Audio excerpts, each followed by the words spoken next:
अस्सलाम वालेकुम friends from all around the world. कैसे हैं आप सब लोग। Welcome to my channel Hijama natural healing. मेरे इस चैनल पे हम लोग हिजामा और हेल्थ से रिलेटेड कुछ इंपॉर्टेंट बातचीत करते हैं। आज के टॉपिक बहुत ही इंटरेस्टिंग टॉपिक है। आज हम एनीमिया पे बात करेंगे कि अगर कोई पर्सन एनेमिक है और वो कपिंग थेरेपी करवाना चाहते हैं तो क्या उनके लिए कपिंग थेरेपी सेफ़ है। क्योंकि जैसे कि आप जानते हैं कि एनीमिया एक बहुत ही कॉमन ब्लड कंडीशन है जिसमें आपका जो रेड ब्लड सेल काउंट है वो कम हो जाता है। रेड ब्लड सेल्स जो हैं वो उनका क्या काम है, आपके रेड ब्लड सेल्स का काम है आपके जिस्म के हर हिस्से में ऑक्सीजन पहुंचाना। और जब इनका काउंट कम हो जाता है और ऑक्सीजन आपके जिस्म के हर हिस्से में नहीं पहुंच पाती तो we feel very tired and we feel very lethargic. तो क्या इस कंडीशन में, एनीमिया की कंडीशन में, कपिंग थेरेपी करवाना सेफ है या नहीं, आज हम इसके बारे में बात करेंगे। तो सबसे पहले ज़रा एनीमिया को देखते हैं, उसको स्टडी करते हैं कि एनीमिया जो है वो क्या है, उसके सिम्टम्स क्या होते हैं। जैसे कि ऑलरेडी मैं बता चुकी हूँ कि जो रेड ब्लड सेल्स का काउंट लो होता है उसको एनीमिया कहा जाता है। इसके सिम्टम्स में क्या होता है, you feel tired, you feel very weak, आपको बहुत सारी बॉडी के डिफरेंट हिस्सों में, सर पे, जिस्म पे डिफरेंट एक्स और पेन्स जो है वो स्टार्ट हो जाती हैं। आपकी हार्ट बीट बहुत इरेगुलर हो जाती है। कई लोगों की स्किन बहुत पेल हो जाती है। सर्कल्स जो हैं वो dark circles around your eyes होते हैं। हेयर फॉल बहुत तेज़ी से होता है।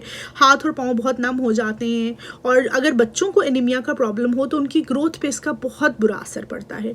अब एनीमिया की बहुत ढेर सारी जो है वो टाइप्स हैं, जिसमें आयरन डेफिशिएंसी एनीमिया है, विटामिन डेफिशिएंसी एनीमिया है, पेरिनीशियस एनीमिया है, एप्लास्टिक एनीमिया है, और इसके अलावा और भी बहुत सारी, सिकल सेल एनीमिया है, थैलेसीमिया है, और भी इसके अलावा कुछ कंडीशंस हैं, टाइप्स हैं एनीमिया की। लेकिन जो मोस्ट कॉमन है वो आयरन डेफिशिएंसी एनीमिया है और विटामिन डेफिशिएंसी एनीमिया। और कुछ लोगों को थैलेसीमिया का प्रॉब्लम भी होता है। थैलेसीमिया का प्रॉब्लम एक्चुअली एक जो है इनहेरिटेड प्रॉब्लम है कि अगर आपको आपकी फैमिली में थैलेसीमिया का प्रॉब्लम है तो फैमिली हिस्ट्री में है तो फिर जो है वो आपको भी ये वाला प्रॉब्लम हो सकता है। जो आयरन डेफिशिएंसी एनीमिया है वो आपकी बॉडी में आयरन की कमी की वजह से होता है, जिसमें you feel very lethargic, very tired. ऐसे लोगों को डाइजेस्टिव प्रॉब्लम्स बहुत होते हैं, गैस्ट्रो इंटेस्टिनल इश्यूज बहुत ज़्यादा होते हैं। विटामिन डेफिशिएंसी एनीमिया में, एज वी से the name vitamin deficiency anaemia, it means के अगर आप की बॉडी में विटामिन्स प्रॉपरली इतने नहीं हैं जितने कि आपकी बॉडी को रिक्वायर हैं तो आपको ये वाला जो प्रॉब्लम है उसको आयरन डेफिशिएंसी प्रॉब्लम कहा जाता है। रिस्क फैक्टर्स ऐसे कौन कौन से हैं जो कि इसके साथ इन्वॉल्व है। इसमें सबसे पहले तो जी प्रेग्नेंट लेडीज़ को एनीमिया का प्रॉब्लम हो सकता है if they are not taking their multivitamins और फोलेट प्रॉपर्ली। और अगर आपको कोई ऐसी क्रॉनिक हेल्थ प्रॉब्लम है जिसका आप प्रॉपर्ली ट्रीटमेंट नहीं करवा रहे, जैसे कि किडनी फेलियर है या फिर हार्ट डिजीज़ के प्रॉब्लम्स हैं, आर्थराइटिस के इश्यूज़ हैं, अगर इस तरह के प्रॉब्लम्स को आप प्रॉपर्ली एड्रेस नहीं कर रहे और ये इश्यूज़ जो हैं वो जब क्रॉनिक प्रॉब्लम्स बन जाती हैं तो one of the problem that you have with that is anaemic. इसके अलावा कई लोगों को मेडिकेशन इस तरह के लेते हैं जिससे कुछ specific part of your body जो है वो इन्फ्लेम्ड हो जाते हैं और फिर एनीमिया का प्रॉब्लम स्टार्ट हो जाता है। वो लेडीज़ जो बहुत ज़्यादा, जिनको हैवी जो है वो, जिनका मेंस्ट्रुअल साइकिल होता है, उनको भी एनीमिया की शिकायत हो सकती है। और ओल्ड एज में ओवर 60 और 65 भी एनीमिया के प्रॉब्लम्स हो सकते हैं। One of the best treatment for anaemia is diet. अगर आप अपनी डाइट अच्छी कर लें तो आप नेचुरली जो है वो एनीमिया के प्रॉब्लम से डील कर सकते हैं, उसके सिम्टम्स को रिड्यूस कर सकते हैं। ग्रीन लीफी वेजिटेबल्स जो है वो बहुत ज़्यादा खाने को कहा जाता है उन लोगों को जिनको एनीमिया का प्रॉब्लम होता है। Red meat, chicken, seafood, beans, lentils, nuts, seeds, dry fruits जिसमें एप्रिकॉट, रेजिन्स, प्रून्स, ये तमाम चीज़ें होती हैं। और इसके अलावा आप जो है वो फाइबर रिच फूड अपनी डाइट का हिस्सा बनाएं। विटामिन सी स्पेशली, जिसमें कि सिट्रस फ्रूट्स हैं, मेलन्स हैं, स्ट्रॉबेरीज़ हैं, ये तमाम चीज़ें अगर आप अपनी डाइट का हिस्सा बनाएं तो आपकी जो आयरन डेफिशिएंसी है या विटामिन डेफिशिएंसी है वो बेहतर हो सकती है। इसके अलावा how can you make your lifestyle better if you have this problem, जिसमें सबसे पहले तो we already talked about it, consume a healthy proper diet. Junk food से परहेज़ करें, प्रॉपर हेल्दी डाइट लें, एक्सरसाइज कीजिए, अपना जो वाटर इनटेक है उसको प्रॉपर रखना बहुत ही ज़्यादा ज़रूरी है। अपने स्लीप पैटर्न्स को रेगुलेट करना बहुत ज़रूरी है। Breathing exercise is very important, क्योंकि जब आप ब्रीद करते हैं you are taking oxygen inside your body, और उसकी वजह से भी ब्रीदिंग एक्सरसाइज का एनीमिया पे बहुत अच्छा असर पड़ता है। इसके अलावा कुछ ऐसी होम रेमेडीज़ हैं विच हेल्प्स अ लॉट, जिसमें अनार का जो जूस है, अगर आप अर्ली इन द मॉर्निंग अनार का जूस निकाल के पिए, उसका बहुत फ़ायदा है। बीट रूट का जूस, जो कैरेट्स हैं उनकी स्मूदी, उसमें अगर आप थोड़ा सा लेमन भी ऐड कर लें उससे टेस्ट भी बहुत अच्छा हो जाता है। और इसके अलावा मोरिंगा लीव्स होते हैं which are amazing in vitamin A, C, magnesium and iron and thousands of other reasons as well. Moringa जो लीव्स हैं they are amazing for even weight loss के लिए बहुत अच्छे होते हैं।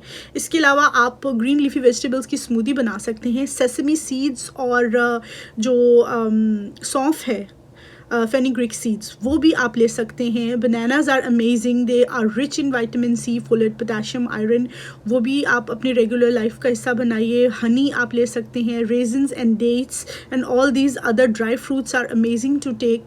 इसके अलावा एक बहुत ही इंटरेस्टिंग जो है वो चीज़ मैंने देखी इसमें कि आयुर्वेदिक मेडिकेशन के थ्रू आप अगर कॉपर कैटल में पानी प्रिजर्व करके रखें और कॉपर कैटल से पानी पिएं तो that increases iron levels inside your body. That is amazing. इसके अलावा हिजामा कपिंग थेरेपी की अगर बात करें तो पहले हम यही कंसिडर करते थे, यही सोचा जाता था कि जिनको एनीमिक जो प्रॉब्लम्स हैं, जिनको एनीमिया के इश्यूज़ हैं, उनको कपिंग थेरेपी नहीं करवानी चाहिए, क्योंकि एनीमिया जो है वो एक low level of red blood cells होता है जिसमें कि आपके टिश्यूज़ और आपके ऑर्गन्स को प्रॉपरली ऑक्सीजन नहीं मिल रही, जिसकी वजह से you feel very tired, you feel very lethargic. और एक healthy human body replaces old red blood cells with the new red blood cells, और इस तरह से आपका हेल्थ का जो साइकिल है वो कंटिन्यू रहता है। लेकिन ये साइकिल जब डिसरप्ट हो जाता है इट मीन्स कि आपको एनीमिया का प्रॉब्लम है, और जब हम ये सोचते हैं कि जी कपिंग थेरेपी करवा रहे हैं इट मीन्स कि we are taking the bad blood out, तो शायद जो है वो खून की कमी ज़्यादा हो जाती है, और जिसकी वजह से लोग जो है वो एनीमिक पेशेंट्स को कपिंग थेरेपी करने से अवॉइड करते हैं। लेकिन अगर आपको माइल्ड एनीमिया का प्रॉब्लम है तो आप कपिंग थेरेपी ज़रूर करवाइए, बिकॉज इट हेल्प्स। हिजामा cupping therapy increases blood circulation inside our body.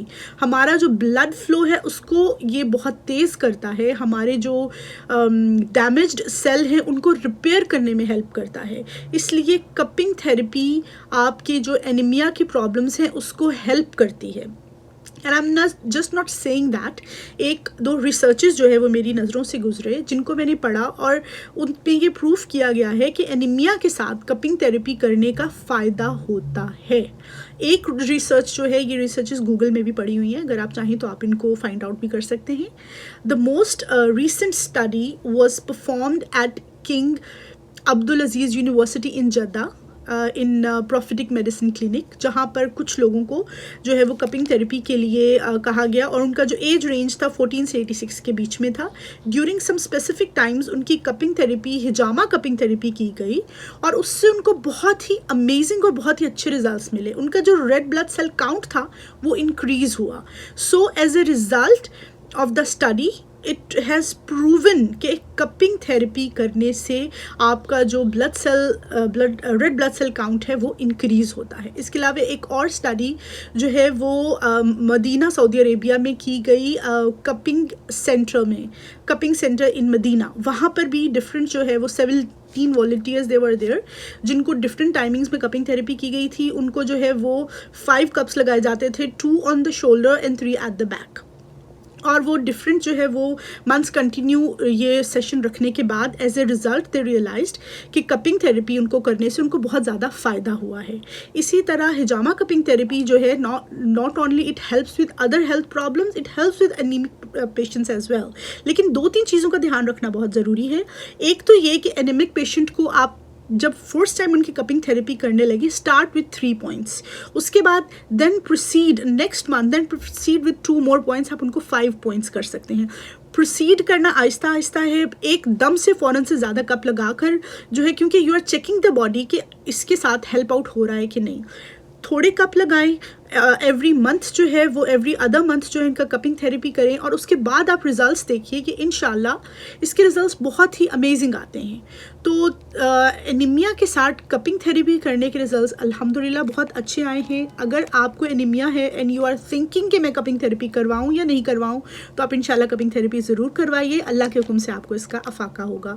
Hijama cupping therapy anaemia के लिए सेफ़ है कि नहीं है, I have written a detailed article about it, जिसमें बहुत सारी हेल्थ फूड्स का जिक्र भी मैंने किया है। तो आप प्लीज़ मेरा वो आर्टिकल भी ज़रूर पढ़िए, मैं उसका लिंक जो है वो डिस्क्रिप्शन बॉक्स में दे दूँगी। Thank you so much for listening to my video and watching it. जज़ाकल्लाह खैर। अल्लाह हाफिज़।